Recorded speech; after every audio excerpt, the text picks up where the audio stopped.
నేనెంతటి దాననయా నాపై కృప చూపుటకు ఏ పాటి దాననయా నన్నింతగా హెచ్చించుటకు నేనెంతటి దాననయా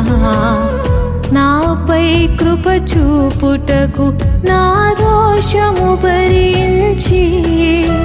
నా పాపము క్షమించి